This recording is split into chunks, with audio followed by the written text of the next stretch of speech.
Coming up on FYI, after more than 100 days of war, a call for peace from a 9-year-old girl in Gaza.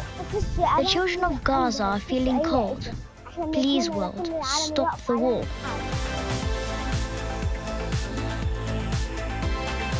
And as parts of the UK got a covering of snow, we find out how weather forecasters always seem to know what's about to happen.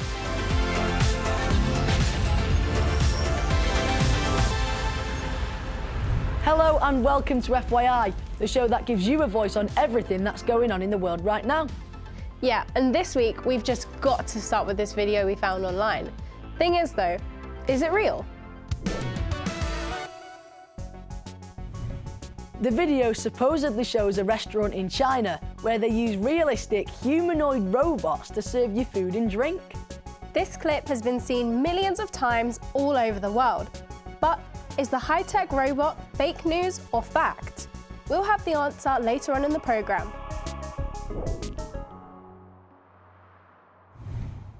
It's now been more than 100 days since Israel was attacked by a Palestinian militant group called Hamas.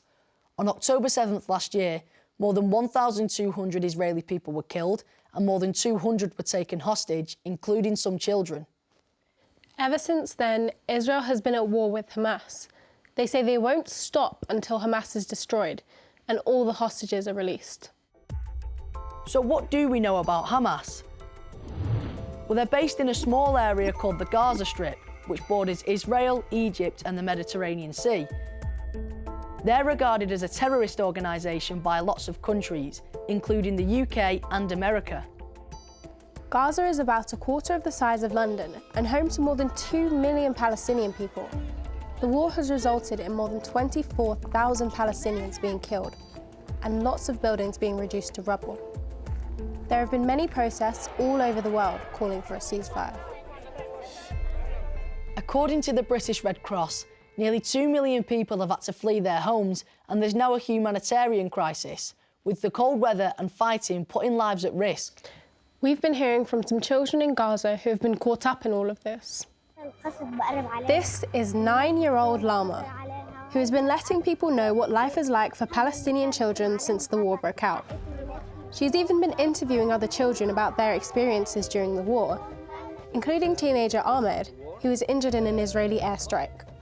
My right femur was broken and there was a sharp nail in my knee and that my dream has changed from being a president to walk again in my leg and to play football again as any child in this world. Since the start of the war, Lama has had to move from a home in Gaza City to Khan Yunis in the south and then again to a refugee camp near the Egyptian border in Rafah. Hello guys, how are you? People all over the world live in warm houses, under a roof, under blankets. We live like this, under tents, without water or electricity. These people want their basic human dignity and freedom. The children of Gaza are feeling cold. Please, world, stop the war. I am Nadine Abdulatif, Palestinian girl. We also caught up with 13-year-old Nadine. Like Lama, she has also been forced to relocate to a refugee camp in Rafah. Children have to stand all day and wait to be able to get water for their families. Both Lama and Nadine have gained hundreds of thousands of followers on social media and are using their voices to speak up for the children of Gaza. I lost my school, I lost my memories, I lost my childhood, and trying my best to ask for a ceasefire, because this has to stop. We hope that the war ends soon, so we can regain our homes in peace. And if you'd like to find out more about the war between Israel and Hamas, there's loads of info on our website, first.news/FYI. Check out this fiery footage from Iceland. A volcano has erupted there for the second time in a month, sending lava flowing into a fishing town called Grindavik. The lava has destroyed people's homes, and all the residents have had to be evacuated for their safety.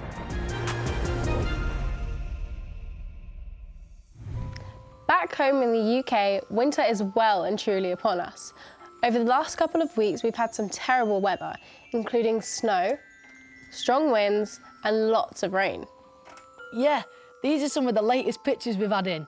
Many schools have had to be shut down because of the icy conditions, and lots of drivers have got stuck on the roads. You want to see what it's like where I live, Maya? It's been like the Arctic. Honestly, it's been so cold. And did you know that in some places, it's even got to minus 15 degrees?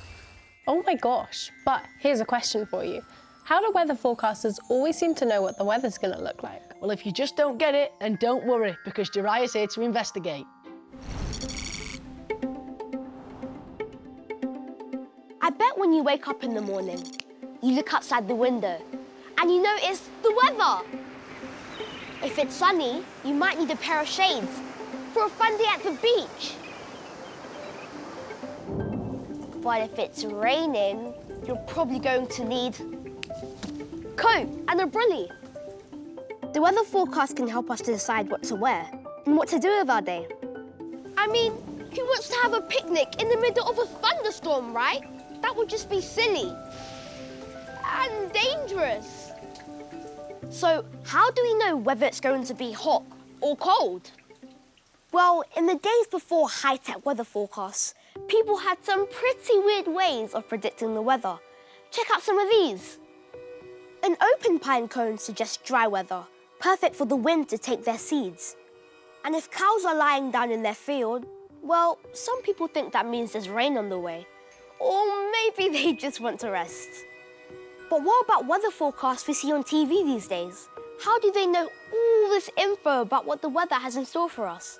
Well, joining me from the Met Office in Exeter is forecaster Aidan McGivern. Hi, Aidan. Hi, Jariah. So I'm guessing there's more to it than watching cows lying down in the field to see if rain's on the way. If only it was as simple as that. Back in the olden days, people used to look at the skies, they used to study seaweed. These days, we look at computers.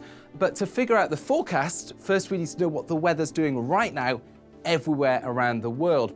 And we've got all these weather measuring instruments in the sea, on the land, in the sky, up in space, and they send back billions of readings every day, which we feed into our supercomputer to give us an idea about the future weather. So you're very reliant on computers, but how do they know when the weather's going to change? There is loads of maths involved. We need to use equations to figure out where the air is moving and how it's changing with time. And our supercomputer, it weighs as much as 11 double-decker buses, and it's as powerful as 100,000 PlayStations. So it can work out 14,000 trillion calculations every second. And using those equations, it can give us a forecast. Our forecasts are improving all the time, but we still need skilled meteorologists to check if that weather data is correct and if it's going to plan. So how important do you think the weather forecast really is? The forecast is so important because the weather affects all of us in virtually every aspect of our lives. Sailors need forecasts to figure out which way the wind is blowing, whether there'll be big waves. Pilots need forecasts to see how bumpy their flight will be. And supermarkets need forecasts. They get forecasts of cat food to figure out how much cat food to stock on their shelves, because even that can be affected by the weather.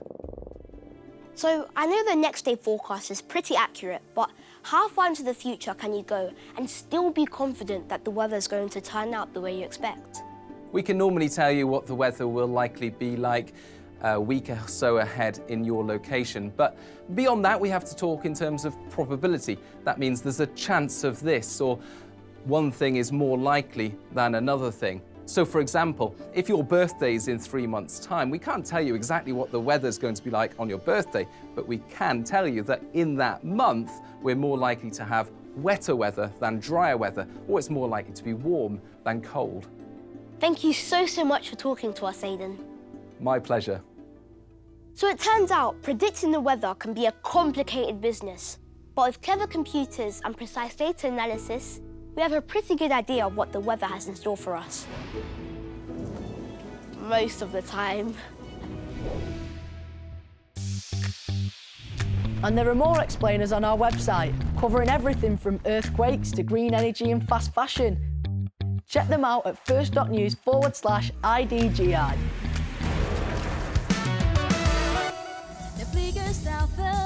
Here on FYI, we love to hear about new world records.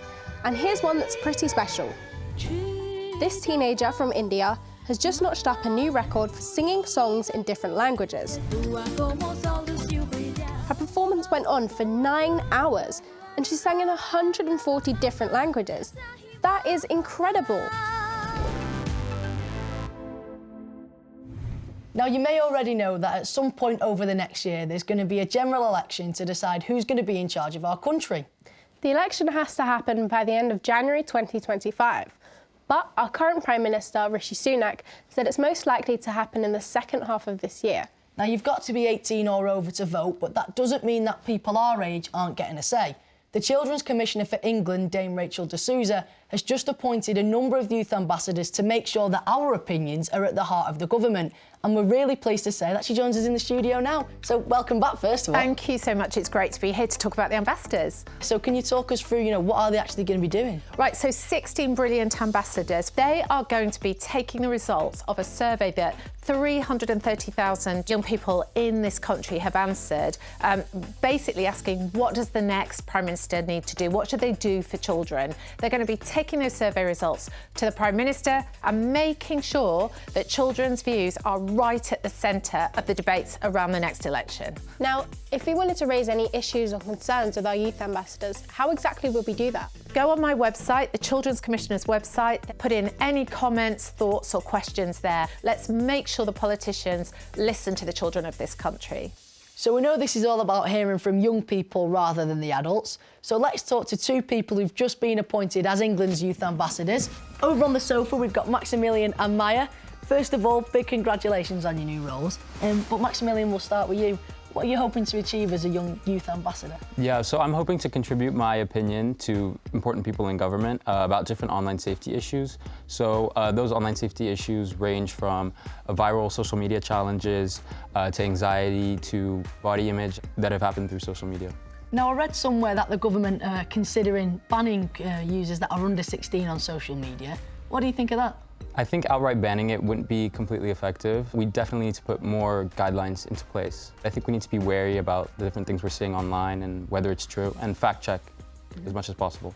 What about you, Maya? What big ideas are you wanting to raise in the government? So I'm hoping to draw attention to children and young people who have hidden struggles in their life. This is including people with hidden disabilities, both mental, like health struggles, but also physical health struggles, and also young people with caring responsibilities, young carers. And I gather you've had some personal experience with that. Are you willing to share that with us? So I'm a young carer, which means in my family that I have to help out a little bit more and do support jobs. And also, since I had COVID a couple years ago, I've had some struggling with breathlessness, which has made it harder to go to school and be in lessons. What would you do for kids who are kind of struggling with the same things as you are, not wanting to go to school, maybe being anxious about things at school? What would you do to help them? Well, I had an idea that I think that schools should have fish tanks, because you see them at the dentist and they're so calming, so why not at schools? I mean, it's a brilliant idea, and good luck with both of your roles, and thank you both for joining us. And thank you, Dame Rachel de Souza. Thank you.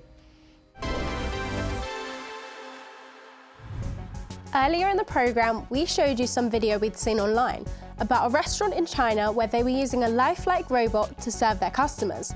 But was it fake news or fact? Well, it is in China, it is a real video, but it's not a robot. It's actually a real person who can do the robot moves. Pretty cool, right? I've got to admit, she had me fooled the first time I saw it. But that just goes to show you have to be so careful about what you see on the internet. Well, that's about it for this week's programme, but did you know it's actually our 250th episode of FYI? Can you believe that? I mean, it's crazy. We're going to leave you with some snowy pictures that some of you guys sent to us. See you next week. Bye. Bye.